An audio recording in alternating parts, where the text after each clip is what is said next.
Autobots, roll out!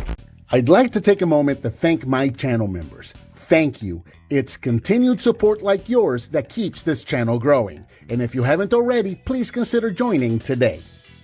Hello and welcome to That's Just Prime, and today we're going to be taking a look at the Transformers Studio Series 112 Optimus Prime from the upcoming Transformers 1 movie, and I love this toy. Released in the summer of 2024, this is a brand new figure. It is available right now as of the time of this recording. It is a deluxe class figure, and it retails for approximately $25. And I'm very excited to finally get this one. When I reviewed the Warrior class version a couple of weeks ago, I got a lot of questions and comments. Hey, when are you going to do the Studio Series one? And I was like, man, as soon as I can find it. Finally found it, very excited about that. Taking a quick look at the packaging. Open box package so you can see the figure when you're purchasing it. You got a nice artwork of Optimus Prime right there, Studio Series 112. The same artwork over here, you can see a little more of his body on that side right there. You can see a close-up of his head right there, deluxe class figure. Along the back, you can see product shots of the figure both in vehicle and in robot mode. You can see his weapon, you can see some of his accessories, some of the things that he can do. 25 steps for transformation, and he also comes included with a backdrop. We also get, of course, a sheet of instructions, fairly simple to follow, and of course we get the figure itself, which we have here in his vehicle mode. This is, I guess, like the Cybertronian space truck mode that we're going to see in the movie.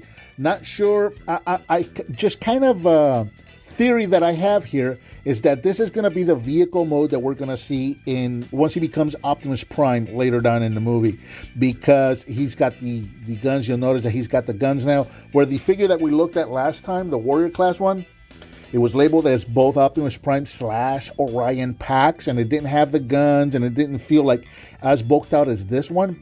So my guess is that once he becomes Optimus Prime in the movie, he's going to have a little more armament. Just a fan theory. We'll see when the movie comes out. The vehicle is approximately 5 inches long, 6 if you go to the gun tips right there. Kind of going all the way around. He does come with some accessories included, as you saw in the package product shots. We've got the axe switches mounted right there. We've got these guns up here, which are removable. We've got a matrix inside. You can, if you take a close look inside the windshield, you can kind of see it in there. And we'll take a look at all of those as we transform and we start removing all of the pieces and all of the accessories and whatnot. We'll take a closer look at that. Rolls really well. It does that thing that I love, where it's got these little itty bitty wheels inside of the vehicle itself, so that when it's rolling, it really kind of brings me back to season 3 of G1, where you had a lot of, they were bringing in a lot more space vehicles, and sometimes they rolled, sometimes they hovered. You weren't never really sure which one they were doing. So I really like that about this, because this can be, the wheels are so small and so hidden away that it's really up to you. If you want him to roll, he's rolling. But if you want to say he's hovering, he's hovering. They both work, and I absolutely love that. For comparison, here he is with the Warrior class version that we looked at before, and quite the size difference, I must say. I was not expecting the size difference to be that big with these guys. Again, you can see that the Orion, I'm going to call this the Orion Pax version, is a little, it looks a little more simplified, I guess. A little less armament. You don't have those guns in the front right there. He doesn't look quite as bulked out as the Prime here does. So that's what kind of leads me to believe that little theory I came up with. Hey, this will be his Orion Pax version, and this will be his Optimus Prime version. Not sure. Now, one thing I must say is that with the Warrior class, we don't have a whole lot of gaps right there. It's kind of a solid vehicle. I will say that if I could change one thing about this one, if you look, he's kind of gappy. When you look at him from certain angles, you can see right through him. And I'm not crazy about that. But for the most part, again, yeah, if you look like right there, you can see right down inside of him. So that's a little weak, I think. But other than that, minor nitpick. That is a very cool looking truck, I think. That looks pretty neat. So there he is. One last look at his vehicle mode before we get into transformation. And to do that, we're going to start by removing the accessories. So these little guns right here, these are on tabs. So you can just pull these off. And these are neat. I think they add to the vehicle mode. Now, you can have the vehicle without it. and it looks pretty good too. I think I like that grill on the front of the vehicle. They add to the vehicle aesthetic, and I like that a lot. But once you transform him, you get him into robot mode, I find there's really not a whole lot you can do with these things. But we'll go ahead and set those off to the side. Split the legs back here so that we can take the axe out. Now the axe has these tabs here on the side, and those are just mounted to these little slots right there, right under his kneecap. So that's the Energon axe right there. We'll go ahead and set that off to the side. We'll bring this up just a little bit. Concentrate on the figure. Take the little smokestack pieces right here. We're going to go ahead and rotate these forward. And by the way, this is something you can do in vehicle mode as well if you wanted to. You could have that. You can have 4 guns going forward too. That's a thing that you can do. So there you go. You just play with it. It's a fun figure. It has little things like that I like, that are things I can think of when I was a kid. I would have absolutely done that. Turn these around for an attack mode kind of a thing. That would have been something I would have absolutely done as a kid. So it's pretty cool. I like seeing things like that in these figures. So we're going to take the hands right here. The hands are pegged into this little peg right there. It's in there, and they're in there tight. These are very, very tight. You want to be careful with these. There's a tab and a port right there, so you want to get that out of there. And then we also want to get the hand off of this little peg right there. And like I said, they can be tight. So go ahead and undo those. Mine are like just super tight for some reason. I'll take the feet and pull these up, separate those. That's pretty much it for the feet right there. Okay, so now what we're going to do is we're going to take the sides of the truck right here, and these are going to pivot. These are tabbed into the side of the grill right there. So go ahead and untab that. And then we can take the back of the truck right here, straighten out the legs, and bring this whole thing down. Bring the legs down like so.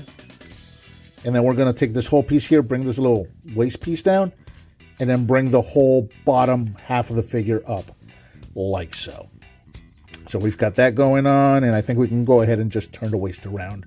We're done there. Oh, one thing with the legs. I said the legs were done. I lied. You want to take the wheel pieces right here. I love this part. These are actually going to rotate around the back of his leg and clip into the inside of the leg right there, which really cleans up the look of it and kind of shows us these pieces right here. Love that. I absolutely love that. That looks so good. All right, so back to the arms right here. We're going to rotate these pieces up like so. Go ahead and take the grill and just fold this down. We should be able to fold this down. Are we ready to fold that down? We are not ready to fold that down yet. No, we're not. Let's go ahead and pop the roof off right here. Untab that, bring it back. Now we can go ahead and bring these arms down at these inner hinges right there. So you brought these pieces up, and then we're going to go ahead and bring that down like that. Now we can go ahead and bring the grill down. Move these arms out of the way. And these holes in the grill, the upper holes, so the bottom holes right there, that's where we had the guns plugged in. These ones on the top right there are going to plug into the top of his waist right there. And that's going to secure the figure's torso right there. Go ahead and rotate this around like so. This can come down. Bring the arms all the way out and straighten these out. And then finally the head is going to come up like so. Bring it up, rotate it around, and there is Optimus Prime in his robot mode. And here in robot mode, Optimus Prime stands approximately 6 inches tall, and he looks fantastic. I really must say this figure looks amazing. Nitpicks aside with the vehicle mode, you got a little bit of gappiness with the vehicle mode. I absolutely adore this robot mode. This looks solid. This looks fantastic, and I hope this is what we're going to have in the final look of the, the movie's not out yet, so you never know. We've seen it before where we get a figure, we get a toy for a movie, then the movie comes out and the character looks different because they've made changes since the toys came out. I really hope this is what we get in the movie because I absolutely adore this look for Optimus Prime. Coming in closer, you can take a good look at the head right there. You got the torso right there. You can see the matrix of leadership right in there. And just taking a look at him all the way around. Solid figure. We're not really getting a lot of waffling, a lot of hollow spots. There's a couple minute little hollow spots, but it's not quite as egregious as what we've been getting over the last year or two. So it's pretty good. guess you can make an argument for waffling on the inside of the thigh right there, but that's really about it. Articulation-wise, the head can go up and down. It is on a ball joint. You can see the ball joint back there. You have a little bit of inquisitive tilting, side to side, all of that good stuff. Shoulders can go up and down on that inner hinge. They can go forward and backwards on this mushroom peg here on the side. You can take them all the way around. Rotation, I guess you can use that for articulation if you wanted to, but that's for transformation. Rotation at the elbow, bend at the elbow, rotation at the wrist. You got rotation at the upper part of the torso, which is, it kind of breaks them up. That's the transformation rotation, so you don't really want to use that one. This hip piece moves up and down. You do want to be watchful of it because it's just on the little pegs right there on the side, so it can't pop off. But that is going to allow for articulation at the legs. The hips are mounted on ball joints, so you can go in and out all the way. You can go forward and backwards, and if you want to do some high kicks, that's where that hip skirt moving piece is going to come into place, as you can see right there. You got a rotation right above the knee. You got a bend at the knee, and we also have ankle tilts all day long. So really nice range of motion with this guy. Now, the chest does open to reveal the matrix of leadership. So we can take that out. And the way he can hold this matrix, and the way this one does it is kind of cool. So you can, again, use the transformation joints to kind of bring the shoulders forward like so. And what we're going to look at here is we've got these little slots right on his fists right there. Let me see if I can bring that in right there. You got those little slots, and these little tabs on the side of the matrix is what you're going to put in there. So you're actually going to tab these in here like so. It is not the easiest thing to do. Sometimes it is a little tiny matrix right there. So it does get a little fiddly, and I've got big fat fingers.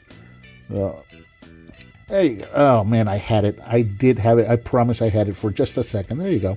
So you can do that, and you can straighten them out and all that. But, yeah, he can absolutely hold that matrix that way. And it does look like he's holding it. So it's pretty neat. It's something that they didn't have to do, but they did. They added it in there, and every time they do stuff like that, I appreciate it. Go ahead and pop that matrix back in there. It's just a little peg. Pegs right back in there. And there you go. Weapons-wise, you also have his axe, which, of course, you can put in either fist, like so. And there you go. Now, let's talk about these guns. Again, they don't tell you this in the instructions. I figured that you can hold them using these upper tabs right there. You can kind of hold it in his hands like that. It looks silly because it's kind of a sideways double gun kind of a thing. It's a play feature, I guess. You know, if it fits in his hand, you can shoot it. You can play with it, and you can make it a weapon if you wanted to. Not in the instructions. That's just something that I, kind of came upon fiddling with it. The only thing the instructions tell you to do with this thing is store it away. In the storage, I like where it goes. I don't like the execution, right? So you've got these two tiny little tabs in there, okay? And you got these two little slots here. So what the instructions tell you to do is to just tab and slot it right back there, and then bring this down. And I absolutely love that for storage. I think that is a very elegant way of putting those weapons away. It kind of hides them. They don't really interfere with the overall look of the figure. It's fantastic. I just don't like the execution because if you look at them the wrong way, they do fall off. So they haven't fallen off yet so far. We're going to hope that is the case. But yeah, those things fall off at the drop of a hat. Not a big fan of the execution. Love the idea. Wish they would have implemented it a little better. For comparison, here he is with the Warrior class version, the actual mainline movie version. So you can see what the two of them look like together. And again, I was not expecting such a size difference. I was under the impression that this was a deluxe class figure, but I guess it was $20. But I guess it's not. I guess it's what they call the mainline or the kid version of toys now. Instead of a deluxe, it's smaller than a deluxe, and they call it a Warrior. So I think that's what this is. I think this is meant to be a Warrior. But there you go. And you know what? For my money, this is now my Orion Pax, and this is now my Optimus Prime for this movie. I think that works well. The sizing and everything, I think that works really well. He looks a little more booked up than this guy. I like it. That works really well for me. So there you go. So you can see what the two of them look like together. And of course, in case my tea gets cold, I always have this guy right here just in case, so you can compare it with G1 Optimus Prime, so you can see where we've been and we can see where we're going. Love making those comparisons. That is it. This is a fantastic figure. I have really enjoyed this figure a lot. I've been looking forward to it, and a lot of times you're looking forward to something and then by the time you get it, you're kind of disappointed with it. Not the case. I've been looking forward to this figure. I finally found it, and I have been very, very pleasantly satisfied with this figure. It is a fantastic figure, an excellent addition to any Optimus Prime collection. And I think that about does it for the Transformers Studio Series 112 Optimus Prime from the upcoming Transformers 1 movie. What did you think of this figure? Let me know down in the comments. Give me some thumbs up. Subscribe, share with your friends if you like what you see. As always, thank you so much for watching, and I'll talk to you next time on That's Just Prime.